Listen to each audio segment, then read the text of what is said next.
How to change your eye color in ZEPETO. Hello everyone, my name is Smile, and in this video I'm going to show you how you can change your eye color in ZEPETO. So to know how you can do this, watch this video till the very end. Make sure you go on the Google Play Store and search for this ZEPETO app right here from the Google Play Store or App Store if you are an iPhone user.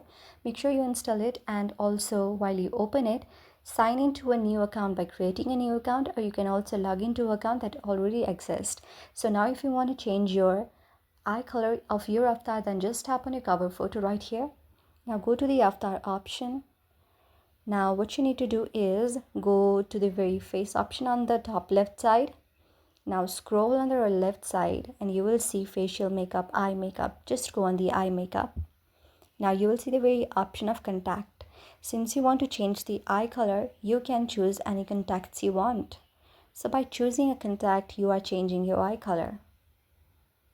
If I want it blue, I'll just tap on blue option, or black, then I can just tap it here, or this one, then this. So for the gems written down here, you can buy it with the gems or the coins that exist on your account.